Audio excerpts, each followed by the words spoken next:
Hey everyone, it's Rebecca from Teshuvah Ministries, and this morning I am in the middle of finishing up my brand new cookbook that's coming out. It's the cookbook for the spring Feasts of Yehovah. So I cover everything from Rosh Hashanah to Last Supper and Passover and unleavened bread and first fruits, resurrection, first fruits, Ascension, and Shavuot. Yeah, I think that's it. It's a lot, and I'm going through a lot right now of pictures. I'm writing recipes. I'm finding old recipes that I have that I just haven't organized. So at some point here, I'm going to have a really fantastic cookbook that's going to come out here. It's kind of going into correlation with the Biblical Feast course that I'm creating in Kingdom University, but I just wanted to mention something. I just wanted to chat briefly about something and share with you my thoughts on something that regarding food when it comes to food and the biblical feasts, okay? And I am going to address something that we know as potluck, okay? Some people are calling it oneg, but basically potluck. And if any of you know me, I am completely 100% against potlucks at Moedims. Okay, and I just want to share with you why. Because I think this is really important, because as we come out of our pagan ways and other traditions that we grew up with, we need to really be focusing on how to create traditions that are going to entangle the hearts of our own hearts, but then the hearts of our children to Yehovah's ways. So it's totally fine to be like obsessed with or addicted to and entangled in his things. That's totally fine. That's actually a good thing. We're supposed to be that way. I'm totally obsessed and entangled and addicted to his ways. We're not supposed to be entangled or obsessed or addicted to anything else. So as we create new traditions for our family and our communities and our homes, one of the things that is really important is food. And, potluck just doesn't cut it. Potluck is not going to be using food to create traditions, to create the smells and the flavors and everything that you need to, when you smell that or when you see that, you're like, oh yeah, that reminds me of this feast. Oh yeah, that reminds me of Sukkot. Oh yeah, that's Passover. Oh yeah, that is attached to, the resurrection or party or whatever. So I'm really, really big on promoting being proactive in using food to help attach ourselves to his ways, to his cycles, his rhythm of feast days. So I think that the whole idea of potluck among believers is sloppy. So for somebody to basically, send out an e-blast to their family, friends, neighbors, community and say, for one of Papa's Moedims and just put out there and say, hey, we're having potluck at 2 o'clock or 5 o'clock, bring something and come on over. That is completely ignoring the fact that food actually plays a huge part in these feasts and festivals of Yehovah. So I'm a big proponent of being careful about creating a menu. Now, of course, we want people to help us with creating the food and bringing it. Not always can we afford the host to cook it all and, bake it all and prepare it all for everyone, especially if you have a lot of people. So, but if you have a menu that is specific for that feast, then go ahead and give individual people a certain thing to make and have them bring it. Now, one of the things that I love is I will tell people, bring something with rose water in it. I will get fantastic new ideas from what people bring. That's awesome. But I'm very specific that I want something with rose water in it, and maybe a certain kind of item like a baked good or a cookie or something like that. Then that's beautiful. Then people can, scour the internet or maybe they have, a family tradition that they have that can fulfill that need. But there again, you're being very proactive as a host or hostess in telling people what kind of food you want at that feast or that festival in order to help to develop a custom of that smell, that feast, that flavor showing up at that Moedim and no other time during the year. You know, for my family, we don't have anything that's rose water or orange blossom water at any other time of year besides Purim. And when you start to smell that, it's like, oh my gosh, that's Purim, you know, mamlak, a poppy seed candy. That's only for Purim. I mean, I could go down the line. I've got so much. You're going to love my cookbook when it comes out for sure. But I just want to challenge you that if you've fallen into the hole of, or into the lazy side of just saying, hey, it's oneg, everyone, just bring whatever, and of potluck time at one of his high days, his feast days, I really think you should reconsider that, because you really, really need to understand the power of food. And that food is very, you know, it very much connects you with a feast. You know, Yeshua himself used bread, right? I mean, Papa uses the concept of bread in order to tell us that we need to eat of Yeshua. So he actually uses food to describe something, make something really important. Matzah, the Feast of Unleavened Bread, is all about eating matzah. Yehovah said it all the time. He said more than not, eat matzah during unleavened bread, right? And, you know, and then, hey, look at what happened at the fall, right? Adam and Hava, they failed right there. It had something to do with food, right? It's what you put in your mouth.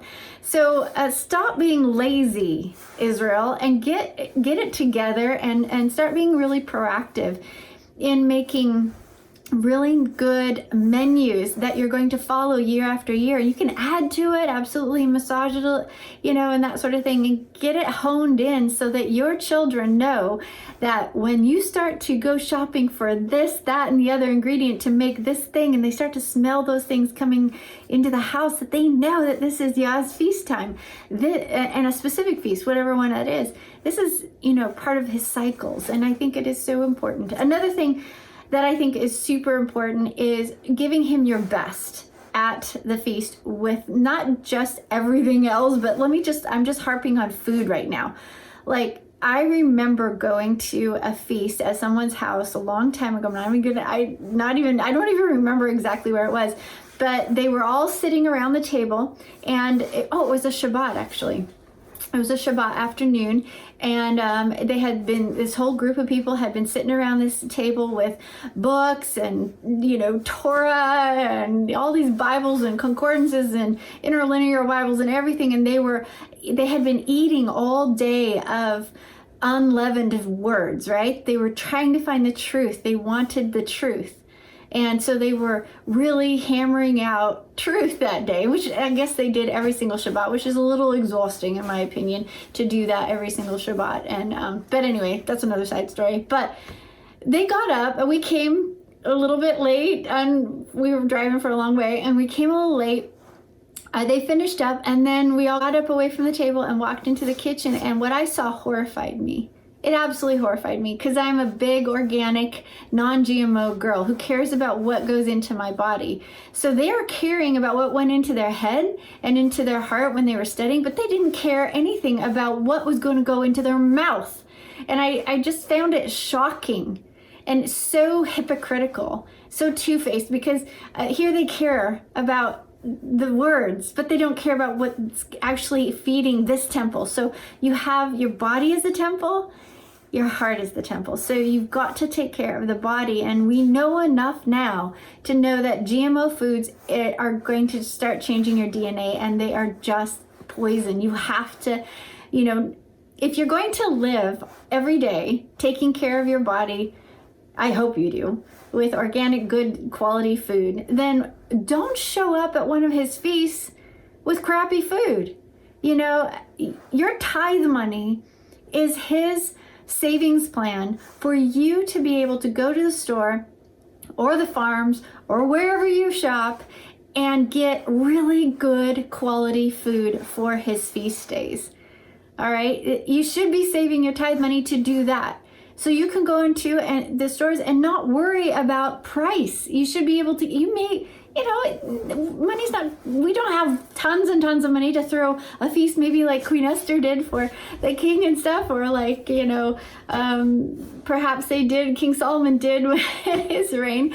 But my point is, don't bring to Papa's tables, to his feast tables, to his Moedim tables, don't bring stuff with GMO crap in it. Don't bring the cheapest stuff on the shelf. Go get the most expensive stuff on the shelf. Go get the best olive oil you can. Go get the best wine you can.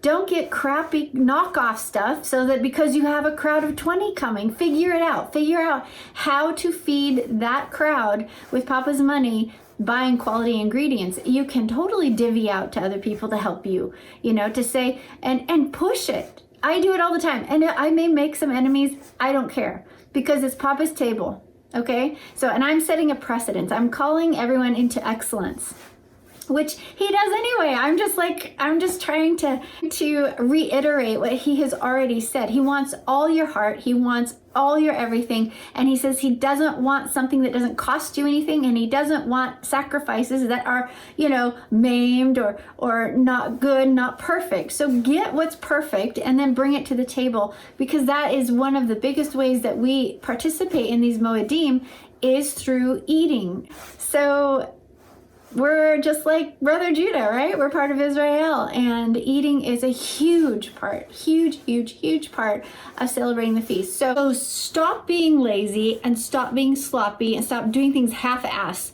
for the king, okay? I am going to call you up into excellence. I am challenging you to love Yehovah with all your heart, all your soul, all your everything, including your pocketbook and your tithe, all right? And challenging you to stop leaning on excuses. So excuses would be like, it's too hard, I can't, I've never done this before, I don't know how to lead, or I don't know how to cook these, different kind of foods, knock it off. Just go get recipes and start doing it. You're gonna love my cookbook. My cookbook will give you a great starting point for sure, and then you can create your own traditions around it. So there's all kinds of things we do to help set apart his Moedim. You have special decorations, you have special clothes you wear, you have special music you listen to, special activities you do that you don't do any other time of year. Well, one of those things is food. It's got to be. Food is huge on the list of what sets something apart, okay? So, again, I'm just calling you up, Israel, into excellence, and to stop being so dang sloppy, okay? And knock off the potluck thing with his feast, okay? One other thing. Don't pull the whole woe is me thing, that I'm all alone and it's just me or it's just us in my little family, so I don't need to go to all the trouble to make all this fancy food because no one else is going to appreciate it. Knock it off, okay? Get a clue and get like a better perspective, okay? So the perspective we should have as feast keepers, as Melchizedek priests who are throwing feasts for Yehovah, is that we're throwing them as a sacrifice for you from us to Yehovah, okay? We're not Levites anymore. We don't make sacrifices on someone else's behalf.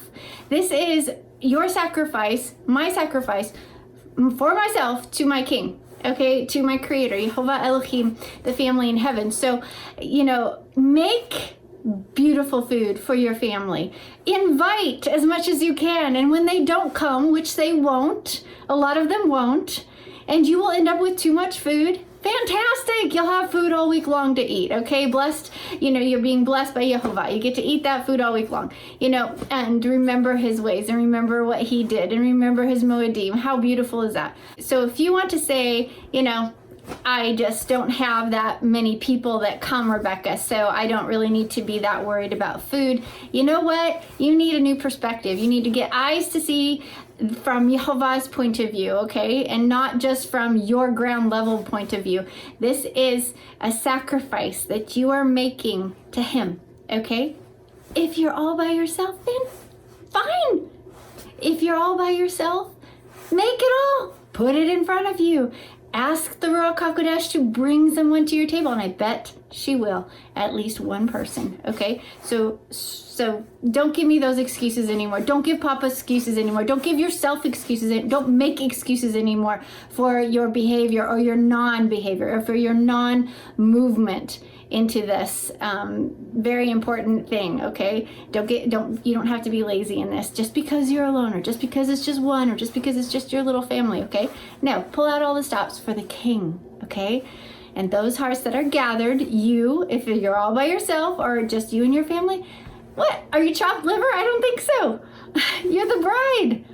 Make it nice. Make it memorable. Make it meaningful. Make it a tradition.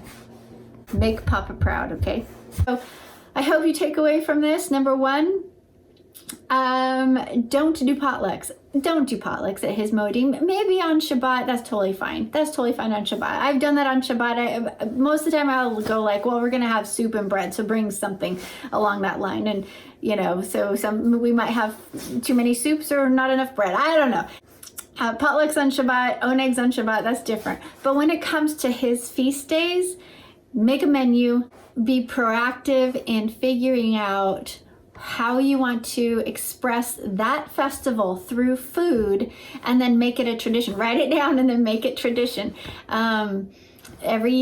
Every year, same thing, okay? You can tweak it some for sure, add some to it, but make sure it's the same thing every year. So you're gonna make traditions with food, and you're gonna knock off the potlucks, people, okay?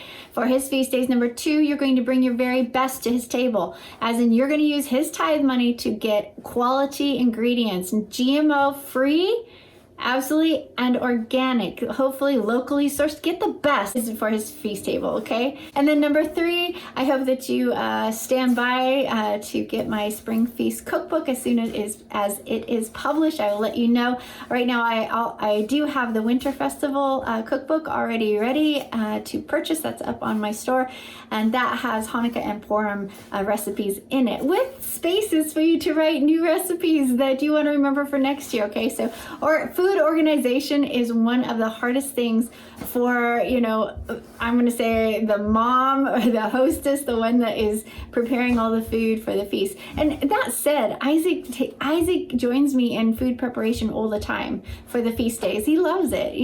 We're all in the kitchen together. The family gets together and we cook food together for the feast days, and the girls love doing that. And Isaac doesn't really go shopping with me to get the food, but Maggie and Hadassah love it. And Maggie will actually call me and say, don't go shopping yet for the food for the feast. I want to go with you, because it's one of those times I take tithe money and I'm out of control. I don't look at prices. I just look at the ingredient that I need, and I get the quality one that I need. And Papa always provides. It just works. All right. So that's my rant for today. I just thought I would share with you my rant, because I've had it with potlucks. Just knock it off, Israel. This is royalty. This is a royal feast. Be a Melchizedek priest. Act like a Melchizedek priest, and bring only good things to his table. Shalom.